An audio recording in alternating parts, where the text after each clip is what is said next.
Saudara, untuk mencegah dan memberantas narkoba, BNN bersinergi dengan lembaga dan organisasi kemasyarakatan yang ada. Hingga kini masih banyak para pecandu dan pengguna narkoba yang menjalani proses pidana ketimbang dimasukkan ke panti rehabilitasi. Hal itu dinilai karena masih banyak warga belum mengetahui proses hukum serta kebijakan sejumlah instansi terkait dalam penanganan pecandu dan pengguna narkoba yang kini lebih ditekankan pada proses rehabilitasi. Menurut analis Dayamas BNN Teresia Matsail, untuk mendukung keberhasilan program rehabilitasi pecandu narkoba ini dibutuhkan sinergi sejumlah instansi terkait. Di antaranya Departemen Sosial, Departemen Kesehatan, Kepolisian, hingga Departemen Dalam Negeri. Kebijakan yang diambil nanti tentunya melibatkan sejumlah instansi pemerintah. Jadi tidak hanya BNN bekerja sendiri atau membuat kebijakan sendiri, sebab BNN tidak akan mungkin membuat kebijakannya sendiri mencakup kegiatan ataupun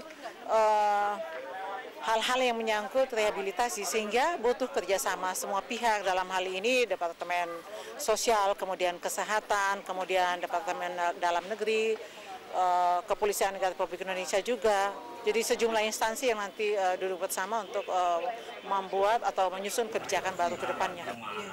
Sementara itu menurut Fedri Gunawan, Wakil Ketua Indonesia, benar upaya penanganan pecandu narkoba melalui rehabilitasi ini juga dapat lebih efektif dengan melibatkan organisasi kemasyarakatan dan warga yang peduli narkoba.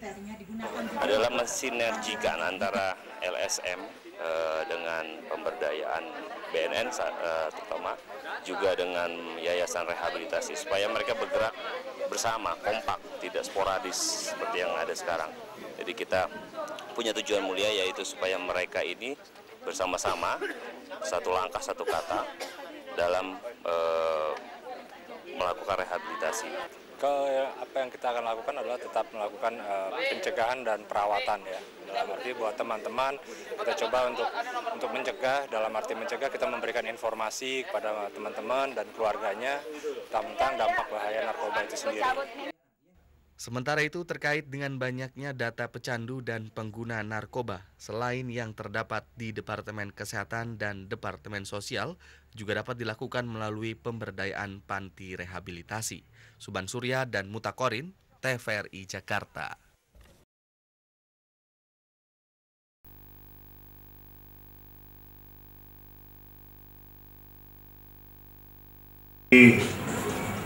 Yang peduli tentang masalah narkoba.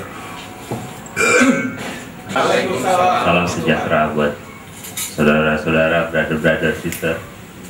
Saya Fedri Gunawan,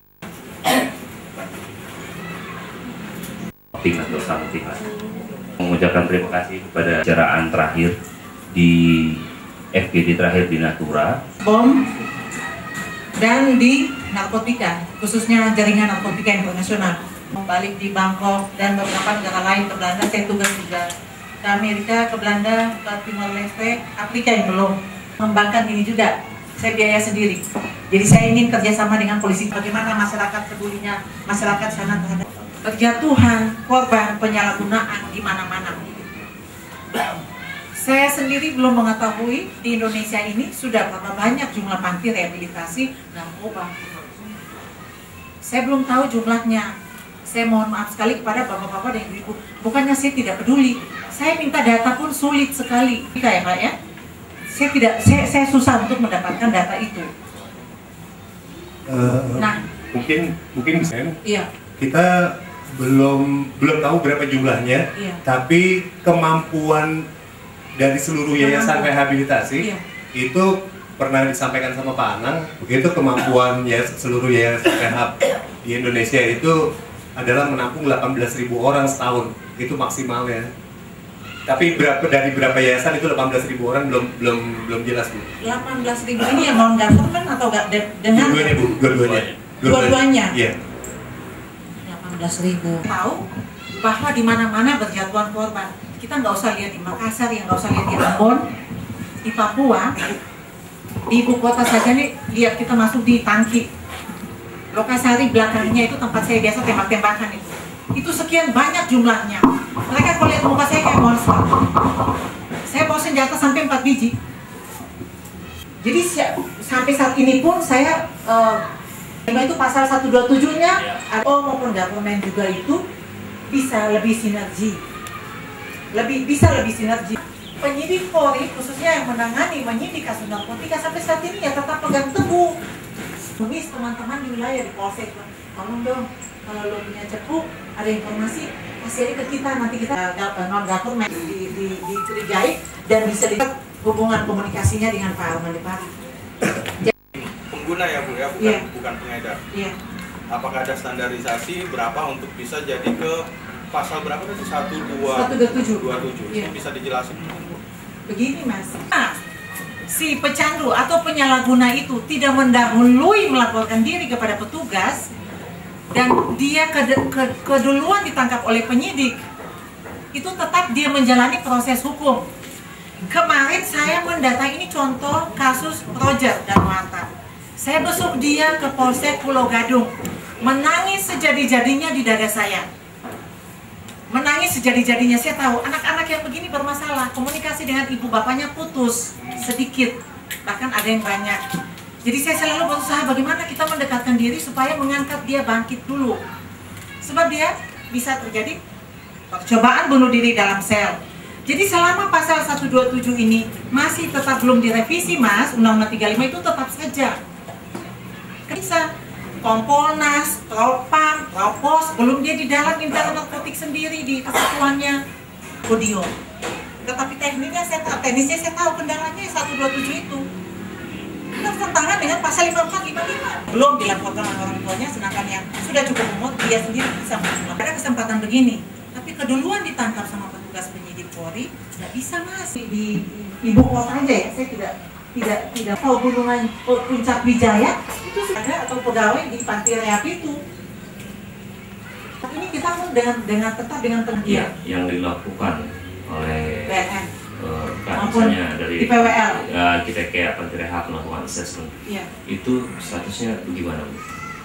Apabila misalnya contoh ada klien ketangkap polisi, terus kita diminta untuk melakukan assessment, apakah itu boleh atau tidak? Dari petugas yang ditunjuk dari PWL bisa. Bukan kalau polisi yang polisi nggak bisa. Boleh assessment tapi tidak akan dilepas. Tidak kuat iya. Dan sekalipun sudah di assessment ternyata dia itu penyalahguna atau pecandu, tidak akan diambil untuk menjalani rehabilitasi. Tetap proses hukum dijalani dulu sampai putusan vonis pengadilan. Selesai itu hakim yang memutuskan. Bisa untuk direhab atau pasal 50 pasal 54 itu. Kalau sudah ada panti rehab non government semacam ini, berarti ini salah satu bentuk kepedulian. Ini pun yang Bangkok yang negara Thailand itu kembangkan, ini salah satunya. Kemudian camp militernya digunakan juga untuk merehab, sebab sudah penuh panti rehab. Itu yang terjadi sama kita juga kan Bu, punyanya BNN juga udah penuh. Kemarin waiting listnya masih 90 sekian, ya keburu overdosis Bu orangnya gitu. Betul. Atau keburu ditangkap. Makanya tadi keburu meninggal. Makanya saya tadi secara tidak malu-malu saya menyampaikan, saya tidak pasien ke sini.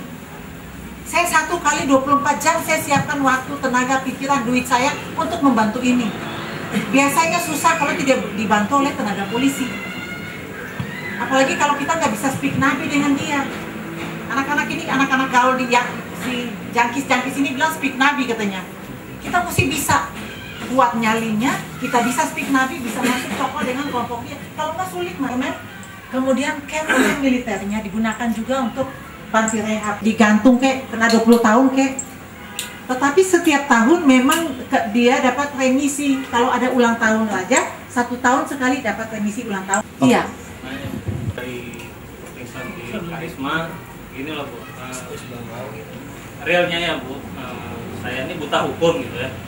Banyak juga kawan-kawan di luar kita ngerti apa-apalah masalah Undang-Undang Nomor 35, pasal 21, 27 gitu ya. Makanya mereka akhirnya ditahan gitu kan. Kalau Ibu bilang tadi mesti direvisi, apa yang mesti direvisi gitu. Seandainya revisi ini tidak melibatkan aparat, apakah aparat ini akan membantu Sementara mereka ini kan nangkep pecandu ini karena ada undang-undang seperti itu gitu. Tuh jadi gimana gitu, kita usaha sendiri, sedangkan jangki ini nggak bakal minta tolong setahu saya gitu. Mereka minta tolong kalau mentok gitu. Yang minta tolong siapa? Misalnya jangki ini gitu. Oh, jangkis? Iya, misalnya gitu kan, ini candu kalau udah ketangkep gitu, baru deh mereka segala macam gitu. Jarang gitu yang mereka punya keinginan pribadi untuk masuk rehab segala macam. Nah, terus juga kita butuh bantuan polisi gitu. Tapi kalau memang akhirnya di penjara ya salah juga gitu kan. Ini gimana jadinya? Ya, kita sudah buta hukum, buta hati pula. Nah ini yang lebih sulit.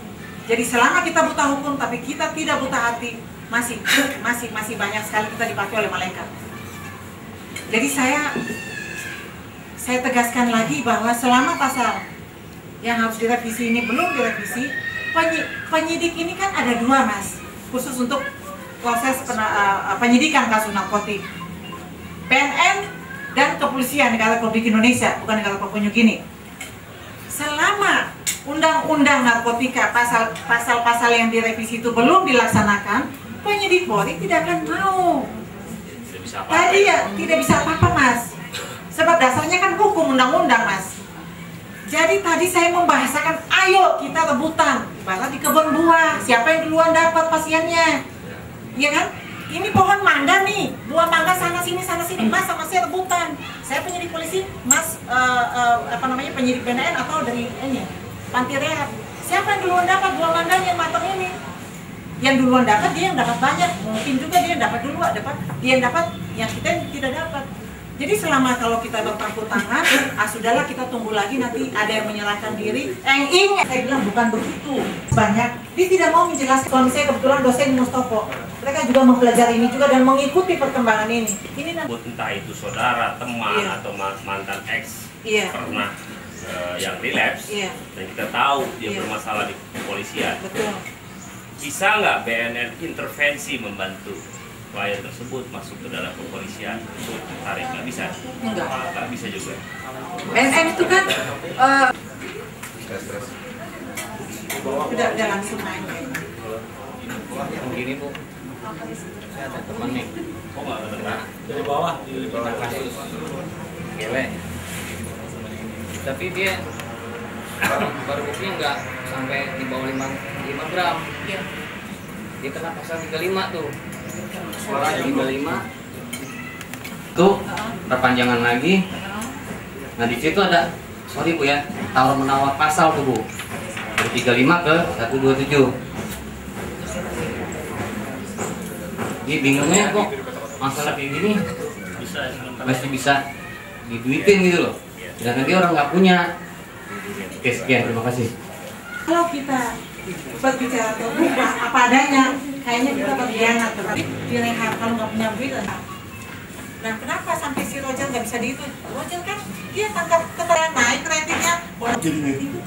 Itu namanya ketangkap tangan. Oh gitu, kalau dilaporkan sama masyarakat itu ketangkap tangan berarti. Betul, dia ketangkap itu ketangkap itu. Bapak Ibu sekalian, udah dikasih makan siang. Sekarang saya punya waktu semacam ini. Ini lumayan juga nih Bu.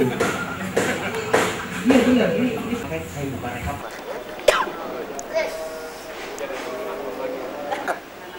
Acok, antar Jawa. Satu, 2, 3. Lagi ya. Tujuan diadakan acara ini menurut Ibu apa Bu? Tujuan acara ini yang jelas sebagaimana di topik ini bisa dibaca, mensinergikan langkah bersama dalam memaksimalkan fungsi lembaga rehabilitasi dan organisasi kemasyarakatan peduli masalah narkoba. Jadi cukup panjang judulnya. Lalu dukungan nyata apa yang harus diberikan kepada masyarakat terhadap korban penyalahgunaan narkoba saat ini, Bu? Bagaimana? Dukungan nyata seperti apa yang harus diberikan kepada masyarakat terhadap korban penyalahgunaan narkoba? Yang jelas BNN, Badan Narkotika Nasional sebagai lembaga atau institusi pemerintah itu memberikan dukungan kepada masyarakat untuk sebetulnya sebaliknya memberikan kepeduliannya membantu juga masyarakat untuk bersama-sama kita merehabilitasi, melakukan atau merehabilitasi para pecandu dan penyalahguna narkoba itu sendiri. Jadi menyelamatkan anak bangsa. Setelah acara ini harapan kedepannya seperti apa, Bu? Tentunya kebijakan yang diambil nanti tentunya melibatkan sejumlah instansi pemerintah. Jadi tidak hanya BNN bekerja sendiri atau membuat kebijakan sendiri, sebab BNN tidak akan mungkin membuat kebijakannya sendiri mencakup kegiatan ataupun hal-hal yang menyangkut rehabilitasi, sehingga butuh kerjasama semua pihak. Dalam hal ini Departemen Sosial, kemudian Kesehatan, kemudian Departemen Dalam Negeri, Kepolisian Negara Republik Indonesia juga. Jadi sejumlah instansi yang nanti duduk bersama untuk membuat atau menyusun kebijakan baru ke depannya. Secara pribadi, apa yang Ibu lakukan pertama kali apabila ada orang terdekat terkena narkoba? Secara pribadi, untuk menyelamatkan anak bangsa tentunya saya memberikan penyuluhan, kemudian juga mendata untuk kemudian pasien-pasien atau para pecandu dan penyalahguna itu diarahkan untuk menjalani asesmen, untuk kemudian dimasukin ke dalam panti rehabilitasi. Termasuk orang terdekat sama Ibu ya? Iya. Seperti itu, Bu ya? Baik. Terima kasih, Bu. Terima kasih, Bu ya. Bapak siapa? Ferdi Gunawan, Mas. Pak Ferdi Gunawan. Ya. Pak Ferdi, apa kontribusi nyata Indonesia Benar dalam pencegahan narkotika yang diberikan organisasi ini, Pak?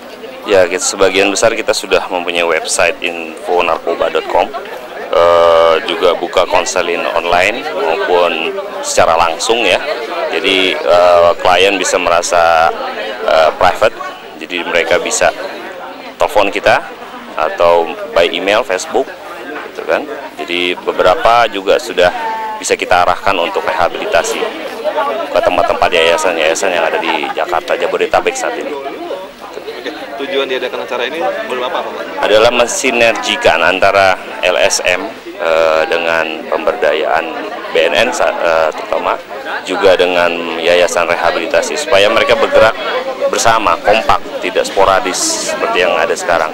Jadi kita punya tujuan mulia, yaitu supaya mereka ini bersama-sama, satu langkah satu kata dalam melakukan rehabilitasi. Kalau kendalanya dalam mengadakan sosialisasi seperti ini apa, Pak? Sejauh ini tidak ada ya, mungkin kita lebih banyak sosialisasi aja supaya kita lebih dikenal masyarakat. Makanya sangat ingin untuk melakukan kegiatan-kegiatan ini lebih banyak. Ya, terima kasih, Mas. Lengkapnya, Mas? Sony Tripurwanto. Oke. Selamat sore, Pak Sony. Iya. Setelah diadakan acara ini berlangsung, apa yang dilakukan untuk mencegah pemberantasan narkotika, Pak? Apa yang kita akan lakukan adalah tetap melakukan pencegahan dan perawatan ya. Dalam arti buat teman-teman kita coba untuk mencegah, dalam arti mencegah kita memberikan informasi kepada teman-teman dan keluarganya tentang dampak bahaya narkoba itu sendiri. Gitu. Dan perawatannya kita juga menyediakan rehabilitasi dan perawatan yang sesuai untuk mereka semua. Gitu. Apakah ada manfaat yang penting dari acara ini menurut Bapak? Ya, kita akan membuat sebuah forum agar kita sesama lembaga-lembaga ini saling berjejaring tentunya. Jadi kita bisa saling bekerja sama, kita bisa membantu mereka juga kalau ada yang sesuai dengan daerah masing-masing. Gitu. Satu lagi, Pak.